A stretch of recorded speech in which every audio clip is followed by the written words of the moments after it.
नमस्कार, मैं सुरेश यादव 20 साल एयरफोर्स में सर्विस करने के बाद रिटायरमेंट लिया।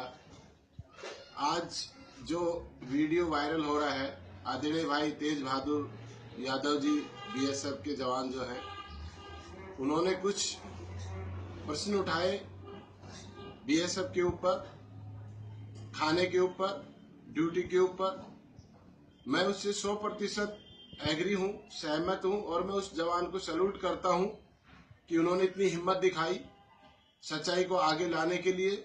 और ऐसा हर डिफेंस में और पैरामिलिट्री में ऐसा होता है।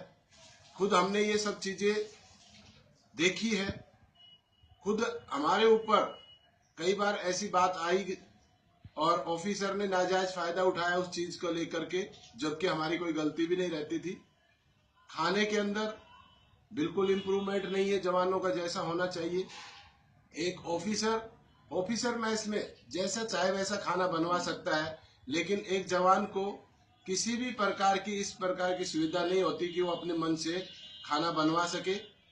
मैं आदरणीय राजनाथ सिंह साहब को और आदरणीय पारीकर साहब जो डिफेंस मिनिस्टर हैं, उनको प्रार्थना करता हूं, रिक्वेस्ट करता हूं कि इसके ऊपर डिफेंस के अंदर जितना करप्शन है उतना करप्शन तो हिंदुस्तान में कहीं पर भी नहीं है।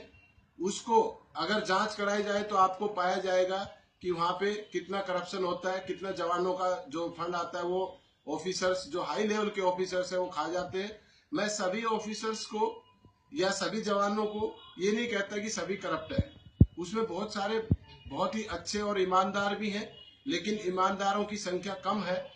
और हम कई बार भ्रष्टाचार की बातों को सुनते हैं, कुछ ऑफिसर्स हो या जवान हो जो भ्रष्टाचार के खिलाफ लड़ते हैं, उसको तंग किया जाता है। जैसे भी अभी हाल ही के अंदर दिल्ली के अंदर एक चल रहा है कि एसीपी के मामले में ज्वाइंट कमिश्नर सुरेंद्र सिंह यादव ने एक आवाज उठाई, लेकिन उस आवाज को भी दबाया जा रहा है कि ईमानदार ऑफिसर को भी दबाया जा रहा है। ऐसे ही फौज के अंदर जो कोई आवाज उठाता है भ्रष्टाचार के खिलाफ, सच्चाई अगर कोई बोलता है तो उसका कोर्ट मार्शल तक भी कर दिया जाता है, उसको धमकी दी जाती है और सब इवन मेंटल भी बना दिया जाता है, क्योंकि पूरा तंत्र उनके हाथ में होता है।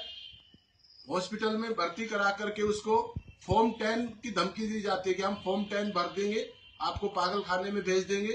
तो मैं फिर से आपसे प्रार्थना करता हूं इस मामले को अधिक से अधिक उठाएं और जिस प्रकार मोदी साहब पूरे देश को भ्रष्टाचार मुक्त करना चाहते हैं, उससे पहले अपने डिफेंस के ऊपर भी सीबीआई की जांच कराएं। जहां पे भी कंस्ट्रक्शन वर्क होता है वहां पे एमईएस के बंदे, मेजर रैंक से लेकर के ऊपर तक के, इवन नीचे वाले भी, और लॉजिस्टिक्स ऑफिसर्स, इनके हर घर के अंदर छापा मारा जाए तो आपको मैक्सिमम 40 से 50% ऑफिसर्स जो है करप्ट मिलेंगे। उनकी जो इनकम जितनी होती है उससे ज्यादा आय उनके यहाँ मिलेंगी।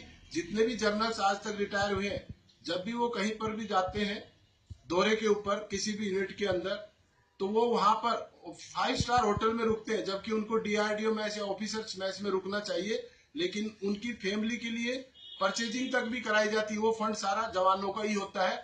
इस पे आप कार्रवाई करें। जय हिंद, जय भारत।